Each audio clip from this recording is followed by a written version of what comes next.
looking at an LG dryer that runs. Everything seems to work properly, except we're getting no heat at all. I'm gonna show you what to check and how to fix it. So this is the dryer we're looking at today.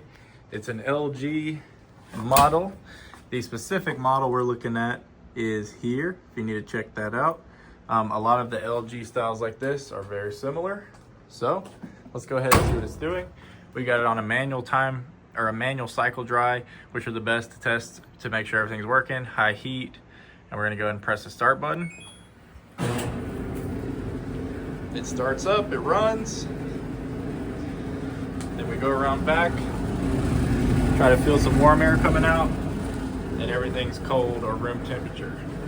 So what we're gonna do, show you an easy way to check all of this. So we unplugged the dryer and I tilted it back for ease of access. If you have to change your heating element, you do have to disassemble everything from the front and then take this top piece off and take everything out. If we're just checking to see the issue and maybe it's just potentially a fuse, we're gonna take this off from the back. Way less steps, way easier to check a couple things. So let's go ahead and get into it. We're gonna need a Phillips head screwdriver or a bit with a drill to remove that screw first. Of course, make sure your machine is unplugged. So to diagnose and check everything, the main thing we're gonna need is a drill with a Phillips head or just a Phillips head screwdriver, as well as a multimeter where we can check the continuity. I will link one of these in the description below, as well as any tools needed if you want to order those. It would really help out our channel to order it through our link. We appreciate it. We're going to go ahead and remove this screw first.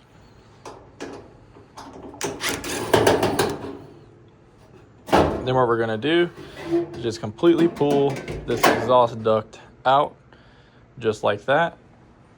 And what that's going to do is reveal in here, it's kind of hard to see, but you'll be able to see our heating element and fuses and other things like that. Let me get a better close-up for you. So what we're gonna do, that's the fuse there, right to the right. Thermostat's on your left, fuse is in the middle.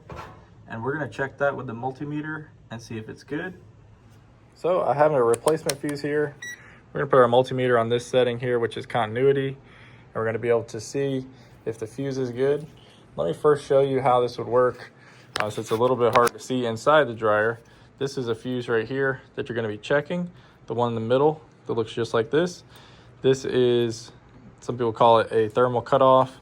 It basically is allowing the dryer to heat as long as everything else is good, like the heating element. You're gonna put it on continuity on your multimeter.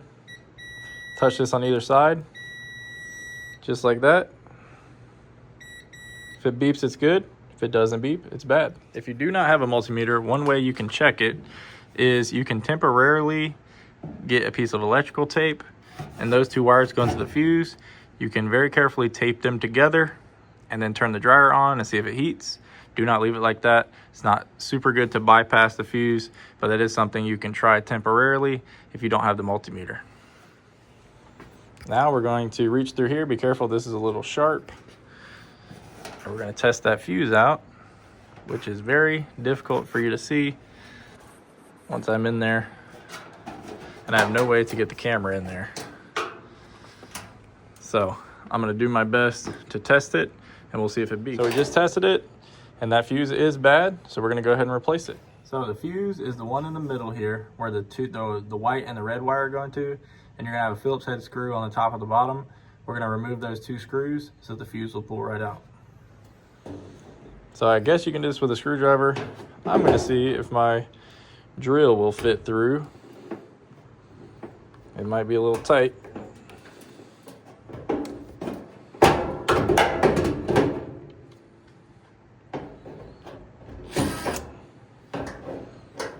There we go. Try not to completely lose your drill or anything.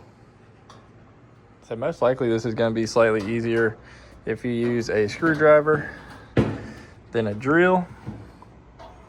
But I really like using the drills. So I'm going to go ahead and use this to remove everything. Of course, it's a little hard to see, but removing those two screws right there.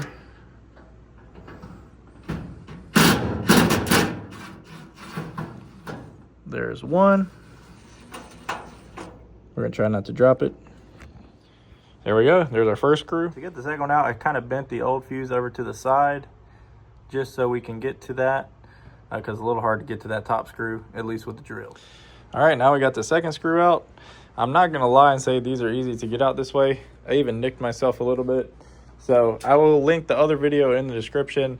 This is the least amount of work to things to take apart to get to the fuse, but it's a little bit difficult once you're working just with this little tiny space. But you can definitely try it like this and you might have some good luck with it.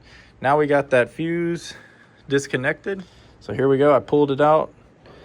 And then what we're gonna do is just go ahead and replace this and then put it back. So I'm gonna go ahead and grab our replacement fuse. So I'm just gonna remove these two wires here. There's the old fuse. And then we're going to put the new fuse on.